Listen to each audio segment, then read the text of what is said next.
हर हर महादेव दोस्तों, welcome back to my vlogs. ये है भुवनेश्वर एक्सप्रेस और मैं जा रही हूँ जगन्नाथपुरी। जी हाँ, जगन्नाथपुरी जाना मेरा सालों से सपना था, जो कि आज कंप्लीट होने वाला है। और ये हम रात को पौने 1 बजे तक बैठ चुके हैं हम ट्रेन में, और हमारी ट्रेन स्टार्ट हो चुकी है पुरी के लिए। मुझे विंडो सीट्स के पास बैठना काफ़ी ज़्यादा पसंद है। मैं ट्रेन में हमेशा विंडो सीट के पास बैठती हूँ, और मुझे तो सीट भी लोअर मिला था, तो मेरे तो मज़े थे। एंड 2 नाइट्स 1 डे के बाद आ चुका है भुवनेश्वर स्टेशन। हम पहुँच चुके हैं जगन्नाथपुरी। वैसे मैं बता दूं कि मैं अलोन नहीं आई हूँ, मैं अपने योगा ग्रुप के साथ आई हूँ। मोस्ट ऑफ़ यात्रा हम लोग ऐसे ग्रुप में ही करते हैं और काफ़ी मज़ा आता है। एंड भुवनेश्वर उतरते ही मेरा और मेरे योगा ग्रुप का फ़ोटोशूट स्टार्ट हो गया।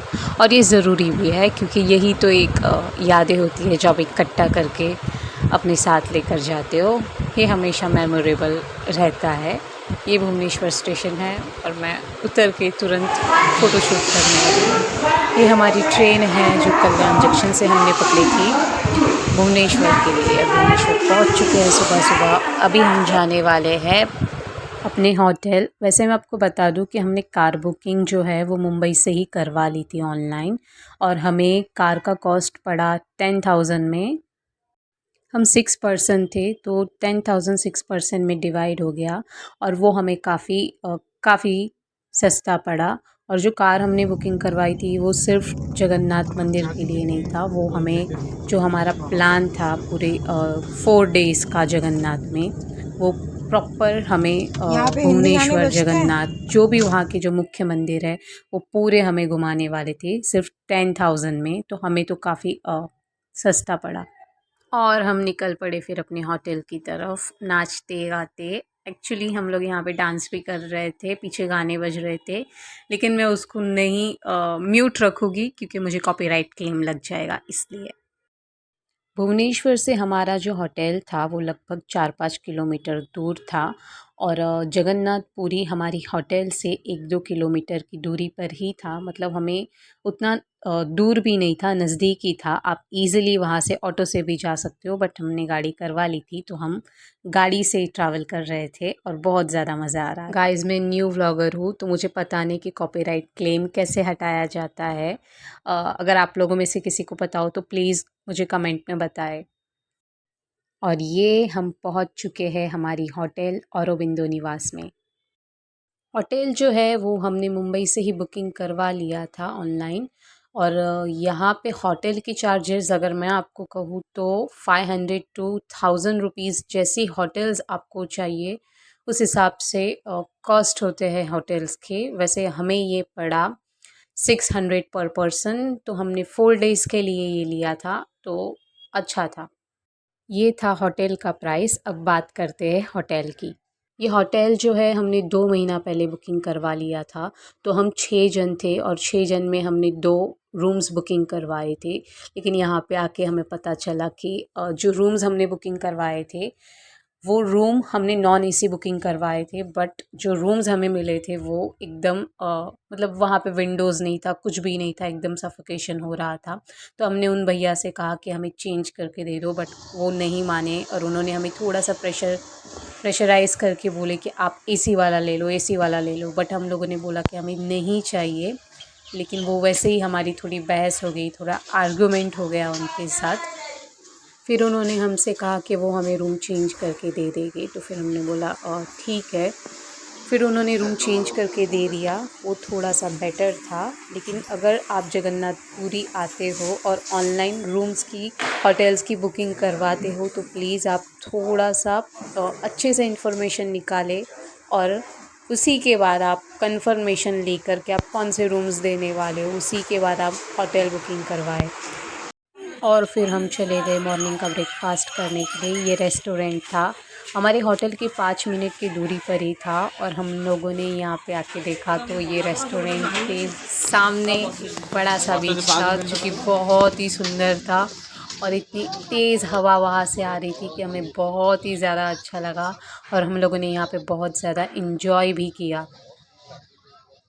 और बात अगर मैं फूड चार्जेस की करूँ तो आपको थाली 80 से 100 रुपये में मिल जाएगी, लेकिन अगर आपको कुछ एक्स्ट्रा अलग खाना है तो उसके चार्जेस ज़्यादा होंगे। पुरी में मेरा ये डे 1 है और हमने मुंबई से ही यहाँ आने से पहले हमने चार्ट बना लिया था कि 4 डेज़ हमें कहाँ कहाँ पे जाना है।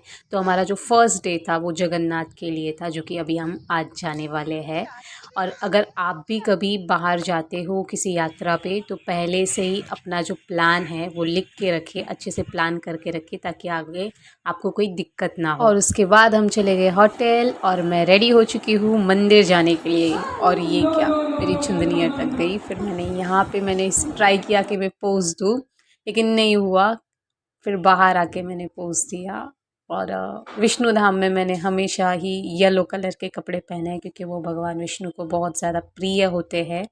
उसके बाद हम निकल गए जगन्नाथ के लिए। और ये क्या है, मुझे सामने से पहले ही मंदिर की शिखर दिखने लगी। वहाँ पे मोबाइल अलाउज़ नहीं होते हैं तो हमने सभी अपने जो मोबाइल्स थे वो कार में ही छोड़ के चले गए। और मैं आपको बता दूं कि ये 4 धाम में से मेरा तीसरा धाम है। मैं इससे पहले बद्रीनाथ और द्वारका मेरे धाम हो चुके हैं और जगन्नाथ मेरा तीसरा धाम है। इसके लिए मैं बहुत ज़्यादा खुश भी थी। हमारी जो कार थी वो जहाँ तक हमें शिखर दिखी हमें वहीं तक लेके जाने दिया। उसके बाद वो आगे नहीं जाती। उसके बाद आपको बस से जाना पड़ता है 10 रुपीज़, और वो बस आपको मंदिर के अंदर तक छोड़ देती है और उसके बाद आप मंदिर के दर्शन कर सकते हैं। जगन्नाथ आना मेरा सालों से सपना था और फाइनली मैं अभी जगन्नाथ मंदिर के सामने खड़ी हूँ। मैं बहुत ही ज़्यादा खुश हूँ, मैं आपको बता नहीं सकती। आप सभी को अपनी लाइफ में एक बार जगन्नाथ ज़रूर आना चाहिए। आई नो कि ये इजी नहीं होता है, लेकिन अगर आप कुछ भी सच्चे दिल से चाहते हो, जगन्नाथ आना सच्चे दिल से चाहते हो, तो जगन्नाथ की आपकी मदद ज़रूर करते हैं। कमेंट में एक बार लिख दे जय जगन्नाथ। और मेरे दर्शन बहुत ही ज़्यादा अच्छे से हो गए। मैंने जगन्नाथ जी के दर्शन कर लिए हैं और उसके बाद हम लोग निकल पड़े अपने होटल की तरफ। ये होटल आते ही मैंने चेंज कर लिया है और अभी हम जा रहे हैं डिनर के लिए। वही जो सुबह हम लोग जहाँ पे हम गए थे जो रेस्टोरेंट में, वहीं पे जा रहे हैं। और रात का जो नज़ारा वहाँ का था वो देखने लायक था, मतलब इतना ज़्यादा सुंदर था। पहले तो हमने ऑर्डर किया और फिर उसके बाद अच्छे से डिनर करने के बाद हम लोग गए बीच के पास। और वहाँ पे मराठी में बोला रहेगा। हाँ, मराठी में बोला है, मैं इसलिए पूछा है। आपको आता है मराठी? नहीं आता है। मुझे मालूम नहीं है। समझ में आता है। समझता है ना थोड़ा सा। 6 बटर रोटी, एक जीरा राइस। डिनर और बीच पे घूमने के बाद हम लोग रिटर्न आ चुके हैं हमारे होटल। और ये था मेरा डे 1 जगन्नाथ में। मैंने जगन्नाथ जी के दर्शन कर लिए हैं और कल हम जाने वाले हैं चिलिका लेक, तो आपको देखना पड़ेगा मेरा नेक्स्ट व्लॉग उसके लिए। और अगर आपको मेरी ये वीडियो अच्छी लगी हो तो please like share and subscribe. जय जगन्नाथ, हर हर महादेव।